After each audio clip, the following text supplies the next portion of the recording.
en Iran.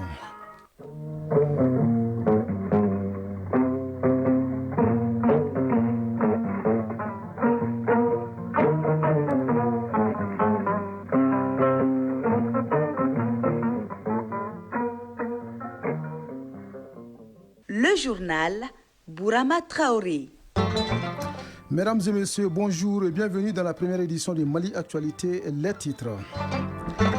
L'avènement de la démocratie au Mali à Trakatra. En cette journée commémorative, le président de la transition sacrifie à une tradition, celle du dépôt du Niger de fer au pied du monument des martyrs. Au-delà du rituel, le 26 mars reste un symbole fort pour les Maliens. Carton rouge pour les exploitants illégaux des ressources minières au Mali. Dans les visères, les ressortissants chinois notamment qui détiennent une bonne partie des sites miniers hors la loi. L'ambassadeur de la Chine au Mali était hier à la primature pour s'informer des mesures prises par les autorités nationales contre le phénomène. La communauté musulmane du Mali célèbre ce soir la nuit du destin, une nuit qui correspond à 1000 mois d'adoration de Dieu. Elle sera marquée par des prêches et invocations d'Allah dans les mosquées et autres lieux de prière. Retour sur la portée spirituelle de cette nuit dans quelques minutes. L'Iran dévoile une nouvelle ville souterraine des missiles de précision capables d'atteindre Israël et des bases militaires américaines dans la région. Éliminatoire de la Coupe du Monde 2026, on en reparle. Après 6 journées, le Mali est toujours 4e avec 9 points dans le groupe I. Pour le sélectionneur national des Aigles, les carottes ne sont pas totalement cuites. Vous l'entendrez dans cette édition. Il pensait choisir une filière porteuse, mais au finish, il se retrouve au chômage après des années d'études. La faute, l'inadéquation entre la formation reçue et le marché de l'emploi. Nombreux sont les diplômés qui font face à cette réalité. On en parle dans le grand format de cette édition. L'air que nous respirons à Bamako est-il pur? Pas si sûr au regard des constats des spécialistes de l'environnement, selon lesquels l'air de la capitale est pollué à cause des émissions des véhicules et des fumées industrielles. La chronique de l'environnement s'est intéressée au sujet. C'est tout pour les titres. Une fois de plus, bonjour et bienvenue. Journée d'hommage au Mali, ce 26 mars 2025 marque les 34 ans de la répression de mars 1991 et de l'avènement de la démocratie dans notre pays. Au-delà du rituel, le 26 mars est resté un symbole fort pour les Maliens. Le président de la transition, le général d'armée Assimi Goïta, sacrifie à une tradition, celle du dépôt d'une gerbe de fleurs. Ce sera tout à l'heure au pied du monument des martyrs. Par ce geste solennel, le chef de l'État va rendre hommage aux dignes fils du Mali pour leur sacrifice et leur lutte héroïque. Nous y reviendrons dans nos prochaines éditions avec nos reporters. En attendant, sachez que le Mali ne tolère plus l'exploitation illégale des ressources minières. Une décision des autorités de la transition pour stopper l'hécatombe. Beaucoup de familles ont été endeuillées ces derniers mois suite à l'effondrement des sites miniers illégaux dont une bonne partie est exploitée par les ressortissants chinois. Sur le sujet, le Premier ministre, le général de division Abdoulaye Maïga s'est entretenu hier avec l'ambassadeur de la Chine au Mali. La teneur des échanges avec Mamari Kone. Échanger sur les exploitations illégales des ressources minières au Mali par des ressortissants chinois, une question de sécurité nationale. Tel était l'objectif de cette rencontre que le général de division Abdoulaye Maïga a eu avec l'ambassadeur de Chine au Mali. Le Premier ministre a d'entrée de jeu rappelé le caractère stratégique du partenariat entre le Mali et la Chine, impulsé par les deux chefs d'État, et a félicité l'ambassadeur pour son soutien diplomatique. Cependant, le chef du gouvernement a exprimé les préoccupations concernant l'implication de plusieurs ressortissants chinois dans l'exploitation illégale de l'or entre 2021 et 2025 au Mali, avec des conséquences graves sur l'environnement et les populations locales. Le Premier ministre a saisi l'occasion pour faire part aux diplomates chinois les décisions fortes prises par le président de la transition, le général d'armée Assimi Goïta, pour mettre fin à cette exploitation illégale de l'or au Mali. Prenant la parole, l'ambassadeur de la République populaire de Chine au Mali a présenté ses condoléances et exprimé sa solidarité au gouvernement et aux familles des victimes des récents événements. Il a réaffirmé l'engagement de la Chine à soutenir les réformes au Mali contre l'exploitation illégale. Les diplomates ont également suggéré un système de coordination entre l'ambassade de Chine et les ministères concernés afin de garantir le respect des réglementations par le partage d'informations à temps. Le Premier ministre chef du gouvernement a pris acte de ces propositions qui seront examinées. Toutefois, il a insisté sur 2 points majeurs, à savoir l'arrêt immédiat de toute activité illégale et enfin la nécessité, avant tout investissement, de se rapprocher des départements compétents pour éviter toute irrégularité. L'audience s'est déroulée en présence des ministres en charge des Affaires étrangères, de la sécurité, des mines, de l'environnement, du ministre délégué chargé du soutien au processus électoral et des secrétaires généraux des ministères de la Justice et de l'administration territoriale. Et des mines à la religion pour vous dire que la communauté musulmane du Mali célèbre ce soir la nuit du destin. Elle sera marquée par des prêches et invocations d'Allah dans les mosquées et autres lieux de prière. Cette nuit correspond à 1000 mois d'adoration de Dieu. Une opportunité unique pour les fidèles musulmans de mener également certaines actions de solidarité. Pour mieux comprendre la portée spirituelle de la nuit du destin, nous avons joint au téléphone l'imam Ousmane Diarra. Suivez ses explications. Le prophète paix et salut sur lui nous informe que cette nuit, elle est située dans les nuits impaires, c'est-à-dire probablement la nuit du 21, la nuit du 23, et la nuit du 25, et la nuit du 27, et la nuit du 29.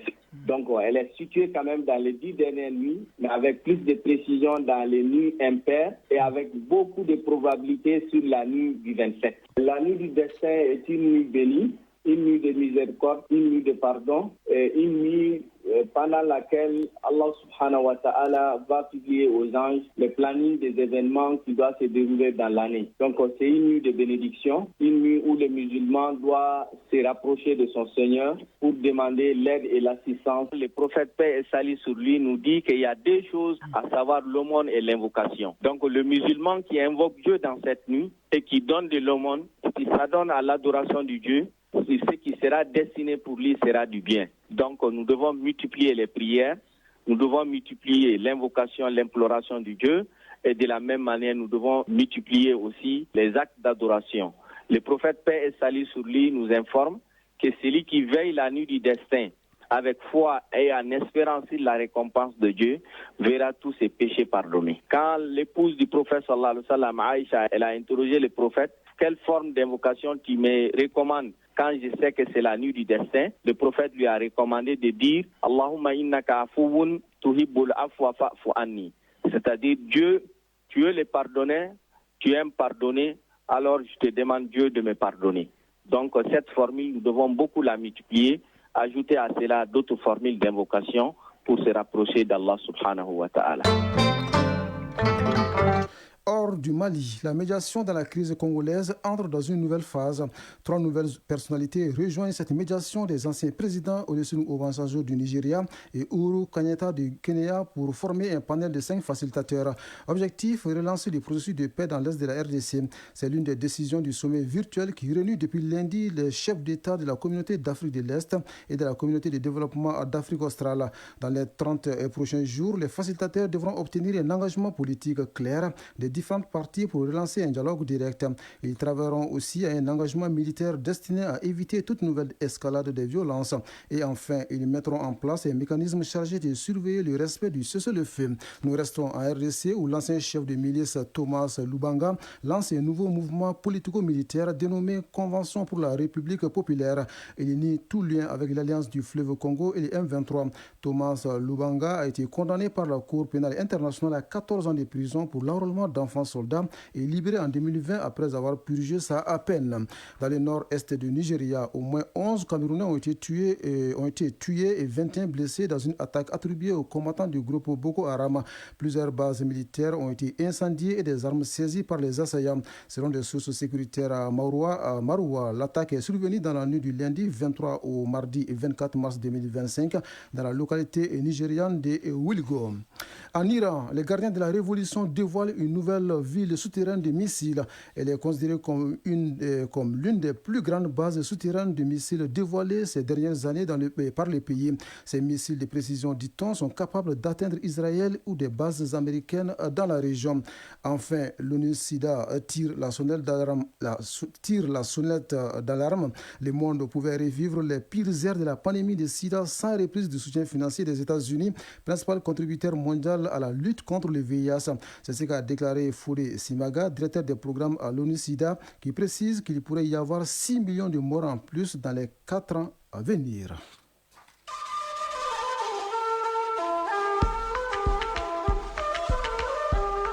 AES Actualité.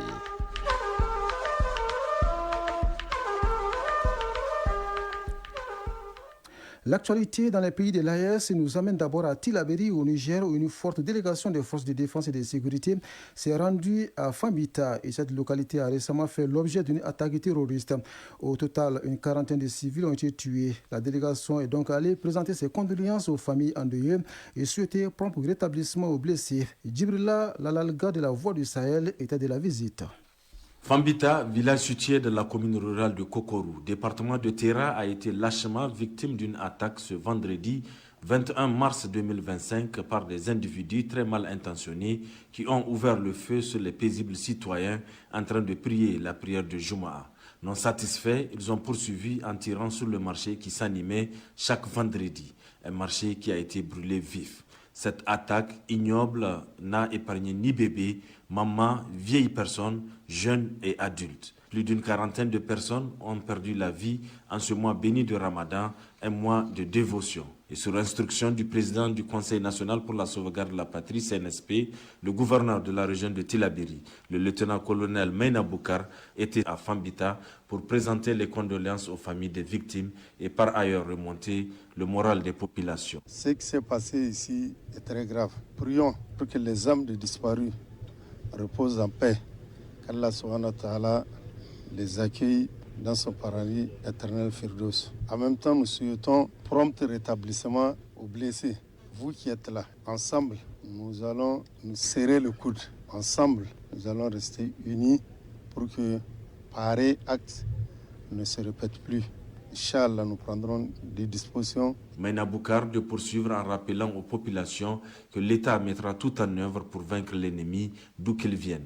Et il ne faut pas se faire justice soi-même. Après avoir écouté les doléances urgentes des populations qui se résument entre autres à l'amélioration des conditions de vie, notamment dans les domaines sociaux de base, le capitaine Al-Mustafa Madi, préfet du département de Terra, a rassuré ces dernières que de concert avec les services techniques départementaux, le point des besoins sera fait et sur la conduite de la hiérarchie, des solutions idoines seront apportées. Dans le cadre du recrutement spécial au sein de la garde nationale, les jeunes de cette localité répondant aux normes de recrutement seront concernés, a laissé entendre Meina Boukar.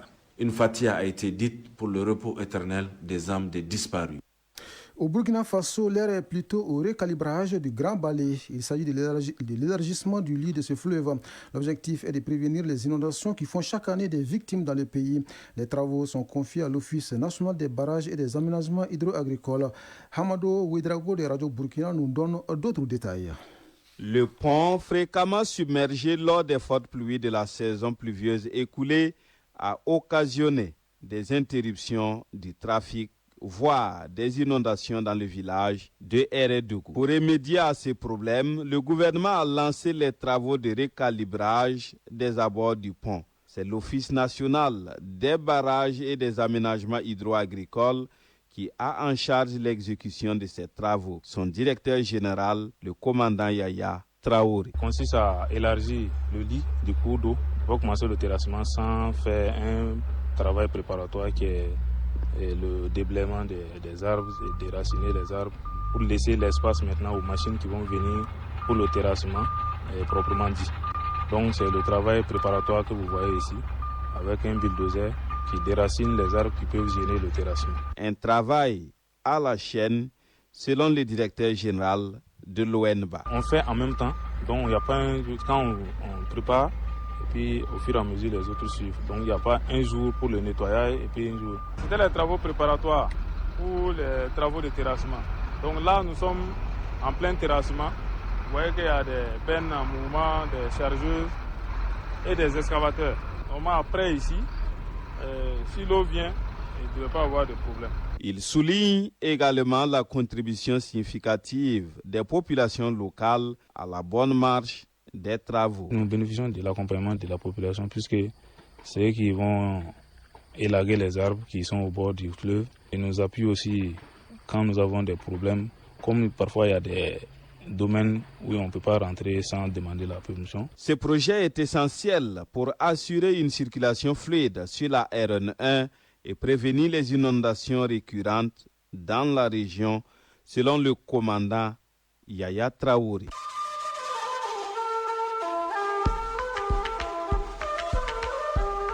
AES, actualité.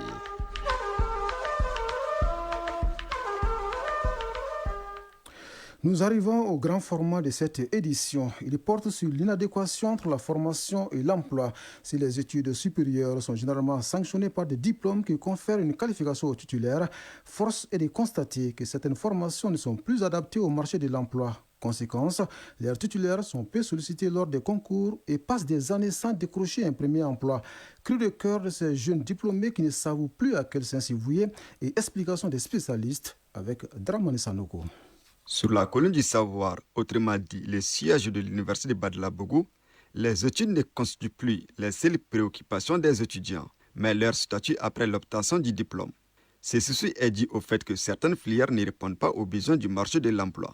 Il arrive que les étudiants optent pour des redoublements volontaires de classe, par crainte de se retrouver au chômage. L'ancien Diallo est diplômé en philosophie. Il ne cache pas son angoisse par rapport au nombre d'années qu'il a passé au chômage. Ce qui m'a poussé à choisir cette filière était d'être admis au concours de la fonction publique facilement. Depuis 2017 à nos jours, ma sortie de cette filière, qui est la philosophie, maîtrise, pas eu d'emploi. Je suis là à taper toutes les portes. Le boulot qui peut subvenir à mes besoins ici à Bamako, je le ferai sans exception. Je cherche aussi à me faire des projets. Yacouba Traoré, un autre diplômé en histoire, exprime un sentiment de regret et d'abandon. J'ai choisi la filière. Je voulais être un grand historien. Je cherche d'emploi depuis l'année 2015.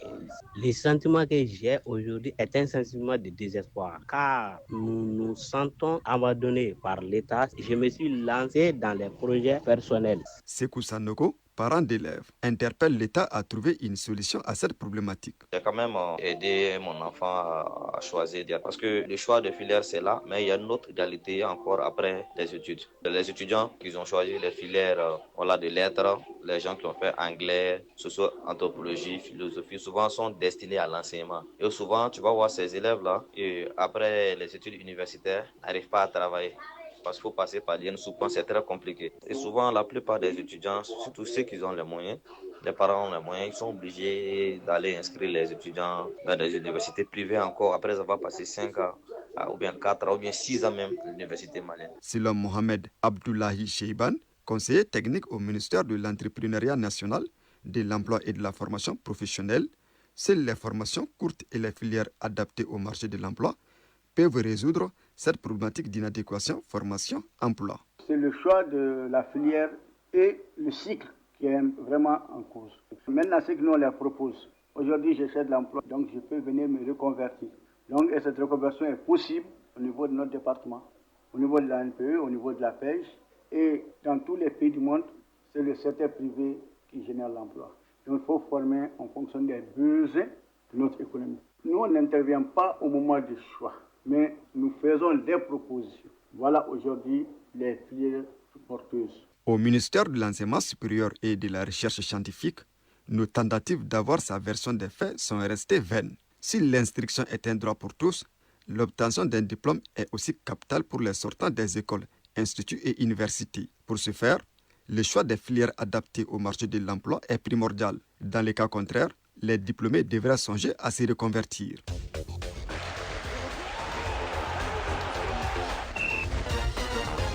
Dans la page sport de cette édition, on parle du championnat national de Ligue 1 dont la 16e journée a débuté hier. Sur le continent, la 6e journée des éliminatoires de la Coupe du Monde 2026 s'est achevée. Comme vous le savez, le Mali a été tenu en échec par la Centrafrique, 0 partout au Maroc. Un match nul qui complique davantage les choses pour les Aigles qui restent 4e dans leur groupe avec 9 points. Mais les sélectionneurs nationaux gardent toujours de l'espoir à 4 journées de la fin de ces éliminatoires. Sa réaction dans la synthèse de l'actualité sportive qui porte la signature de Arjumatina. À l'instar de plusieurs sélections africaines, les Aigles du Mali étaient également engagés durant la trêve internationale dans les éliminatoires de la Coupe du Monde 2026 zone Afrique. Dans le groupe I, celui du Mali, la dernière rencontre de la 6e journée jouée hier soir a vu la victoire des Comores 1-0 face au Tchad.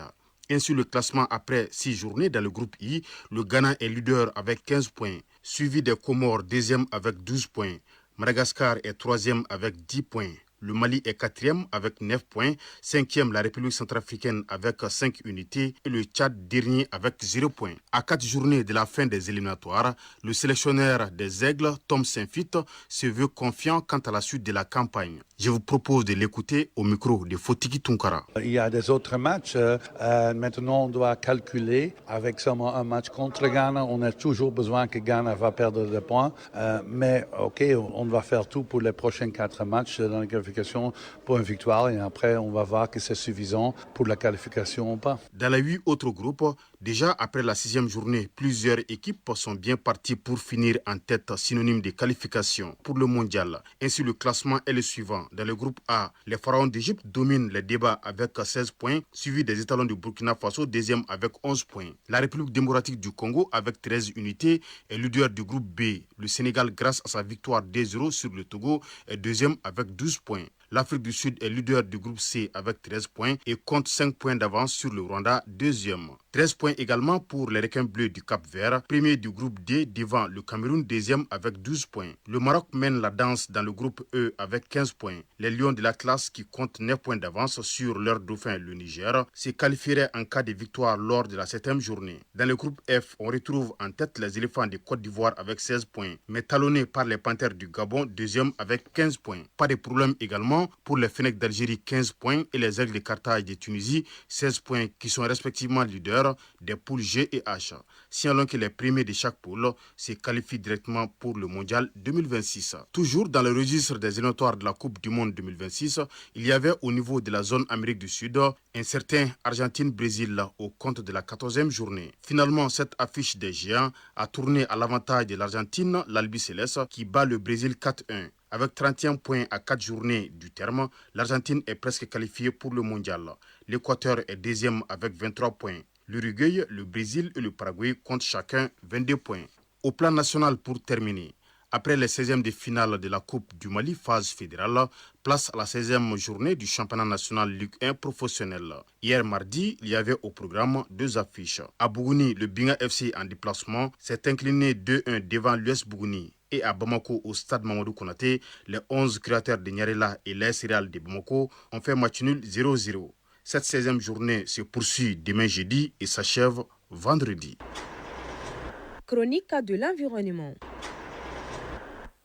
L'air que nous respirons à Bamako est-il pur? Pas si sûr. Au regard du constat des spécialistes de l'environnement, selon lequel l'air de la capitale est pollué, devenant du coup une préoccupation majeure. À l'origine, les émissions des véhicules, les fumées industrielles et l'usage de combustibles domestiques, ce qui n'est pas sans conséquence sur la santé de la population. Pour en parler, nous sommes allés à la rencontre d'un spécialiste de la question. C'est le sujet de la chronique de l'environnement de ce mercredi, signé Agibou Koulibaly. Au cœur de cette problématique, les transports occupent une place de choix. À Bamako, la circulation intense est alimentée par un parc automobile vieillissant, souvent mal entretenu, émettant des quantités élevées de particules fines et de gaz toxiques. Les embouteillages quotidiens accentuent cette situation, piégeant les habitants dans un nuage de pollution qui affecte directement leur système respiratoire et sans oublier la combustion domestique. L'industrie, bien que moins développée que dans certains pays voisins, contribue également à cette dégradation de la qualité de l'air. Yuba Sokona, spécialiste des questions énergétiques et environnementales. Une des sources importantes, c'est l'énergie domestique, l'énergie de cuisson.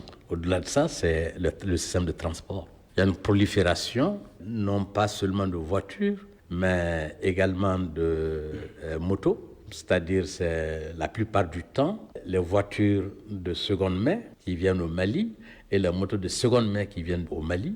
Et il n'y a pas du tout de normes. Même si ces normes sont définies, même si ça existe dans les textes, il n'y a aucune application de ces normes. Je ne pense pas du tout qu'au niveau des visites techniques, qu'on contrôle les émissions de l'ensemble des engins que l'on utilise. Ça, c'est une des sources importantes de pollution. C'est-à-dire qu'il suffit tout simplement de sortir l'air de Bamako pour s'en rendre compte. Il y a les usines. Heureusement qu'il y a peu d'usines ici. Et il y a également comme source de pollution la manière dont on se débarrasse. On ne gère pas les ordures, mais on se débarrasse des ordures en brûlant. Il y a bien sûr des sources naturelles de pollution de l'air. c'est-à-dire un vent de sable qui vient du Sahara et puis qui passe par Bamako et autres, on n'y peut rien. Il y a une manière de réduire également ce type de pollution, c'est de planter des arbres, puisque ça permet d'absorber une partie de la pollution. Si les sources de pollution sont bien identifiées, la mesure précise de leur impact demeure un défi. À Bamako, quelques études menées par des organismes spécialisés indiquent des niveaux alarmants de pollution de l'air, souvent bien au-delà des seuils recommandés par l'Organisation mondiale de la santé. Selon l'Organisation mondiale de la santé, il y a 9 personnes sur 10 qui respirent de l'air pollué à travers le monde. Et ceci occasionne par an 7 millions de morts prématurées. Quand on regarde les pays en développement liés à la pollution intradomiciliaire, c'est-à-dire cette pollution intradomiciliaire issue de la cuisson avec des combustibles qui polluent, notamment le bois, le charbon de bois, le kérosène ou pétrole lampant, comme on le sait ici. Ceci contribue à près de 3,2 millions de décès par an. Essentiellement des femmes et puis des enfants. Et quand on essaie de ramener, il n'y a pas les chiffres sur le Mali. L'étude la plus récente que j'ai pu trouver, c'est une étude de la Banque mondiale qui date de 2010. On n'a pas les chiffres les plus récents. Cependant, l'absence de stations de surveillance continue empêche un suivi rigoureux, rendant la prise de décision plus complexe.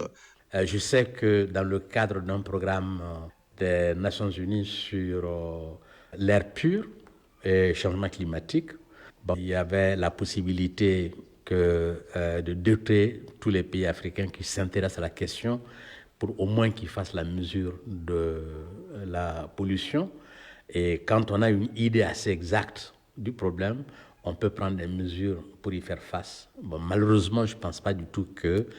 j'ai cru comprendre à un moment donné que ces équipements sont arrivés à Bamako mais n'ont jamais été utilisés. Parce qu'on a la possibilité d'avoir des points fixes de mesure. On dispose malheureusement de très peu de données, de très peu d'informations. Face à cette situation, des solutions existent. Une réglementation plus stricte des véhicules polluants, la promotion d'énergie plus propre et un meilleur suivi de la qualité de l'air. Mais pour que ces mesures portent leurs fruits, une volonté politique forte et une sensibilisation accrue des populations sont indispensables. Sans cela, la pollution de l'air continuera d'asphyxier lentement, mais sûrement les Maliens. Merci Aguibou Koulibaly. Et vous savez tout maintenant sur la qualité de l'air à Bamako qui est fortement polluée. Ainsi s'achève cette édition, mais avant de nous séparer, retenez la principale information. C'est la commémoration ce 26 mars du 34e anniversaire de l'avènement de la démocratie au Mali.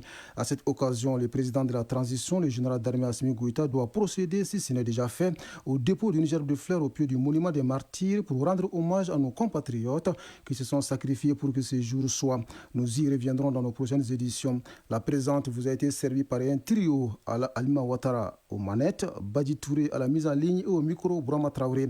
Les prochains rendez-vous avec l'information, c'est à 13h. Merci à vous de nous avoir suivis. Belle journée à vous, où que vous soyez.